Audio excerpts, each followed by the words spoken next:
Thank you for being here. This is Majesty Sussex Report, and I'm Antonio.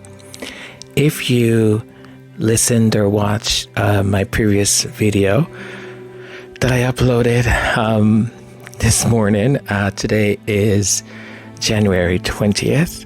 If you've listened to that, this is me now calm and collected, and I've actually took, as they say, pen to paper after I uploaded that podcast, or that reaction rather, and just started to write. And I would like to share a couple of things. And I was wondering, as I sat down to write, why I was so affected. Because, listen, I've heard things before, and this particular time and moment, as I was watching The Breakfast Club, I was just really started to feel this anger, and I wasn't quite sure where it came from. And I think after sitting here on my desk and thinking what to write, I started to try and understand why I was so upset or angry.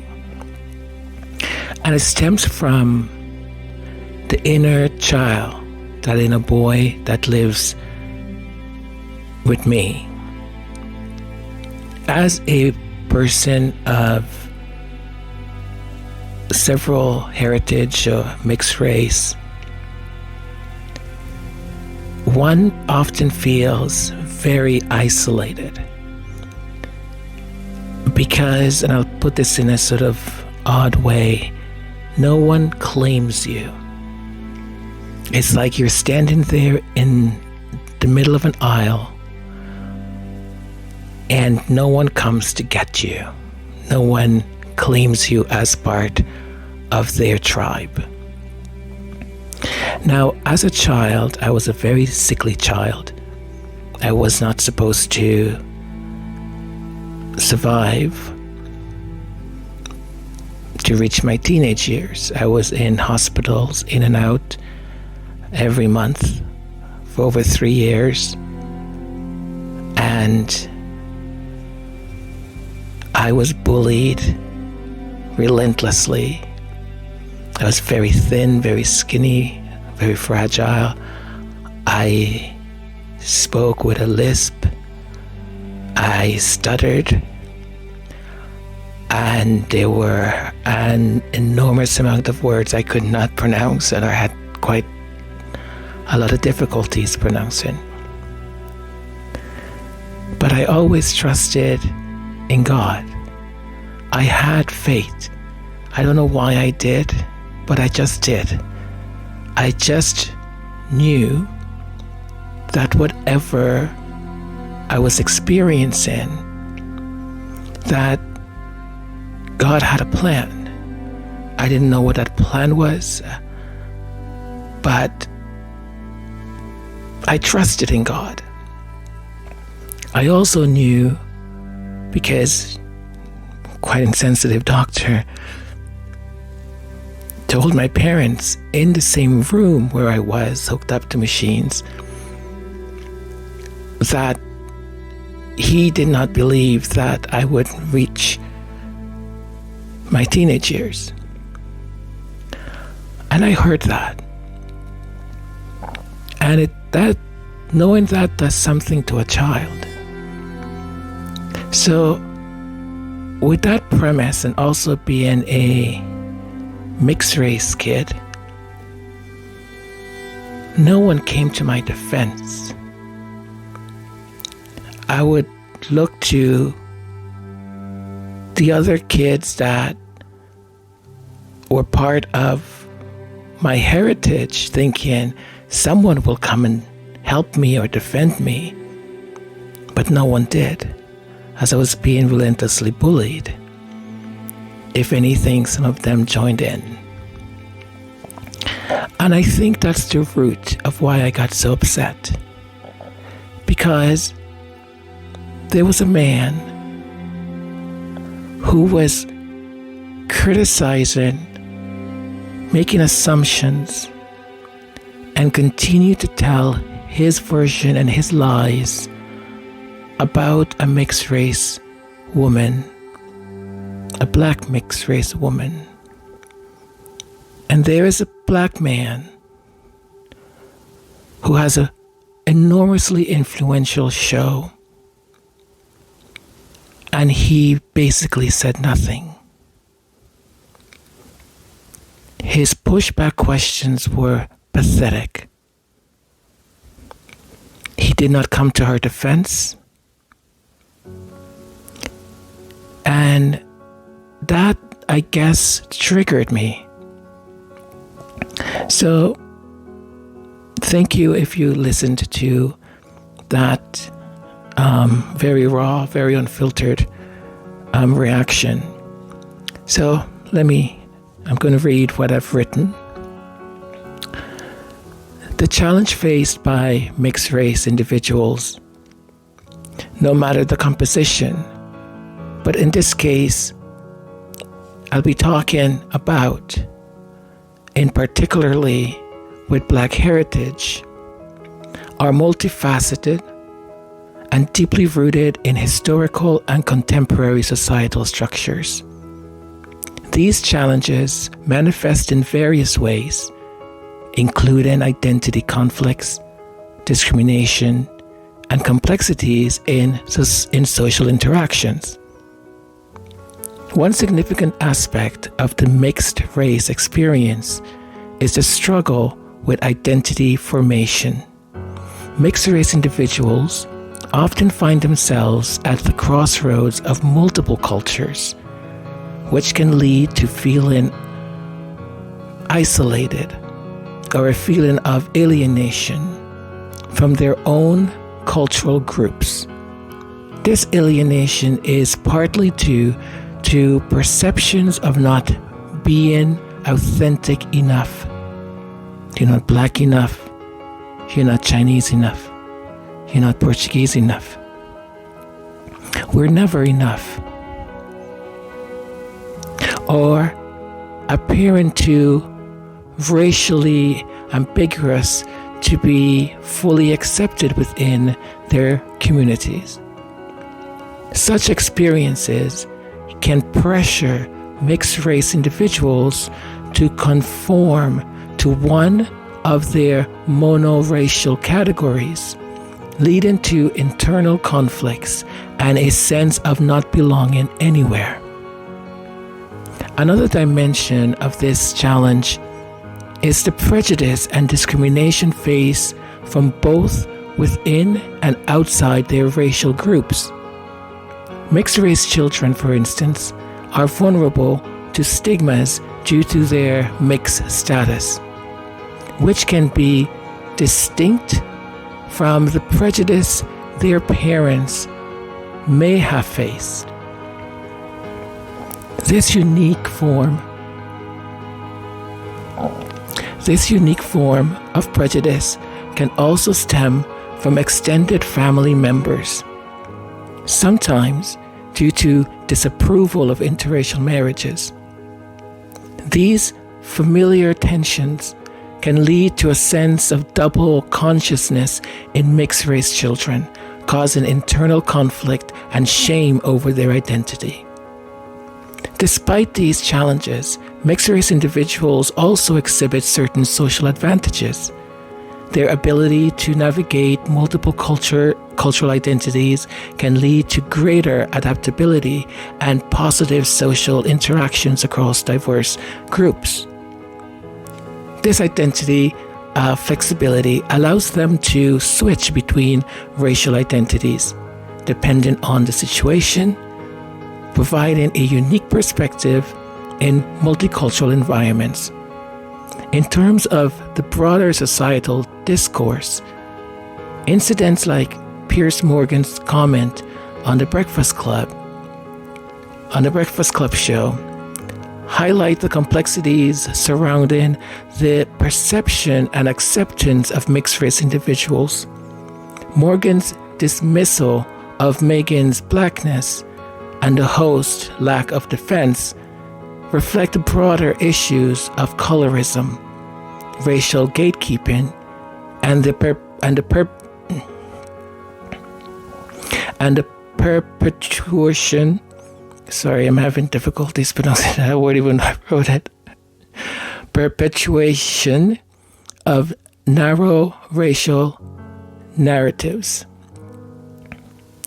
This incident underscores the need for more inclusive and nuanced understandings of race and identity. I also want to address the role of parents. Parents and family is crucial in helping mixed-race children navigate these complexities. Encouraging open discussions about their multiple heritages and allowing them to embrace their multiple identities can significantly impact their self-esteem and anxiety levels.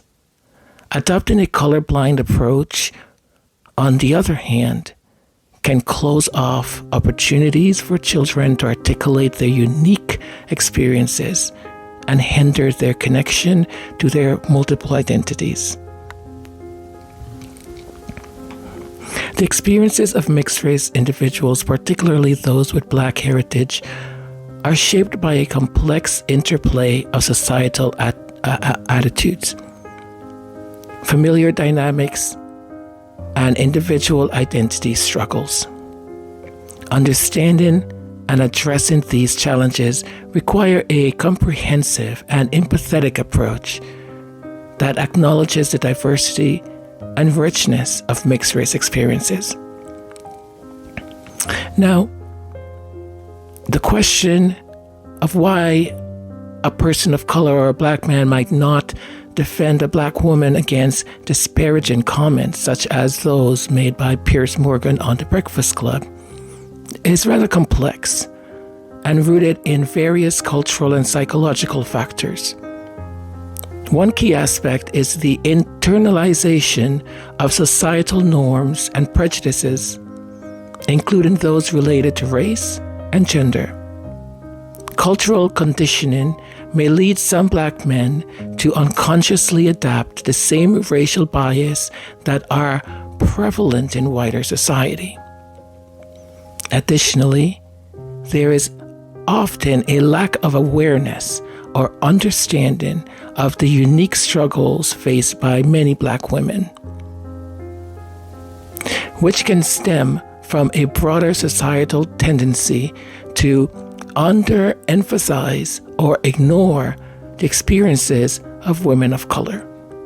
This lack of understanding can result in a failure to recognize or confront instances of racism and sexism directed at Black women. Moreover, societal pressures and expectations around masculinity can also play a role. Some Black men may feel that speaking out against racism, especially in public forums, could challenge traditional notions of masculinity or lead to personal repercussions. The reasons for not defending a Black woman against racism can be attributed to a combination of internalized societal biases, lack of awareness of the unique challenges faced by Black women, and the influence of traditional gender norms and expectations. Now, what I've written does not apply to everyone or everything. This is just my opinion, my experience, and my thought. Each and every one of us have our own unique experiences. Each and every one of us have our own path that we've walked and continue to walk. This one experience is just one experience. This one thought is just one thought. Some of you might be able to identify with it or relate to parts of it. But my expectation is not that you will relate or understand all of it. My expectation, though, is that you listen, and perhaps think about it. I really do not care about colorism and how light you are or how dark you are. We all face a different experience, but we understand what racism is. We understand what misogyny looks like and feels like. I have seen it, and I've done my best to stand up, and I will continue to do so. But I will continue to fight. I will continue to stand up. I don't care where you classify me. I don't care where you put me. I don't care what you call me. But I will not stand for anyone demeaning a woman, anyone with their lies to smear the name of a woman. And I hate to say this. I don't want to say especially a woman of color or a black woman. I don't want to say that. But those are the women that are the fringes that get the worst of the worst. And as long as God gives me breath to breathe and life and a voice to speak up and strength, I will never, ever let some person speak ill like the way Piers Morgan did on that show about a woman of color, of a black woman. I thank you from the bottom of my heart, and I hope you received what I said in that first reaction and what I'm saying now with the intention it is meant. I want light. I want goodness.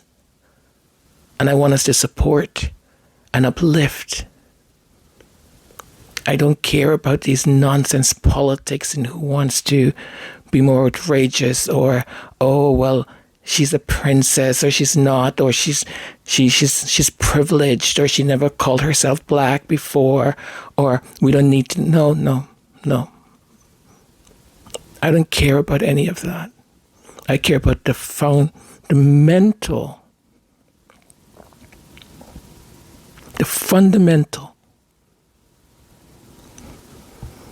No man degrades a woman. No man has the right. No man. None.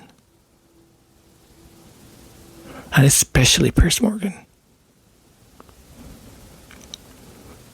Thank you. I love you folks. And I hope, as I said, you received this with the intention in which it is being done with, and the heart that I've written this with. I will do something more funner later today. But for now, I hope you have an amazing day. And I'll post something more, I don't know, something other than this later today. Thank you very much. Have a wonderful, wonderful, wonderful, wonderful day. And until we speak again.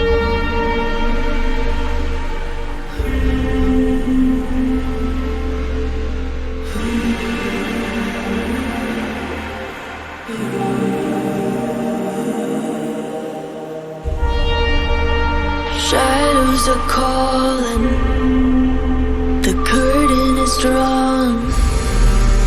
How far we have fallen, I'm out on the run. Live in the violence, die by the sword. Deep in the fire, that's where darkness is born. Haunting my dreams, I see the signs. The darkness arise, I watch it all fall. I watch it all fall. I watch it all fall. I watch it all.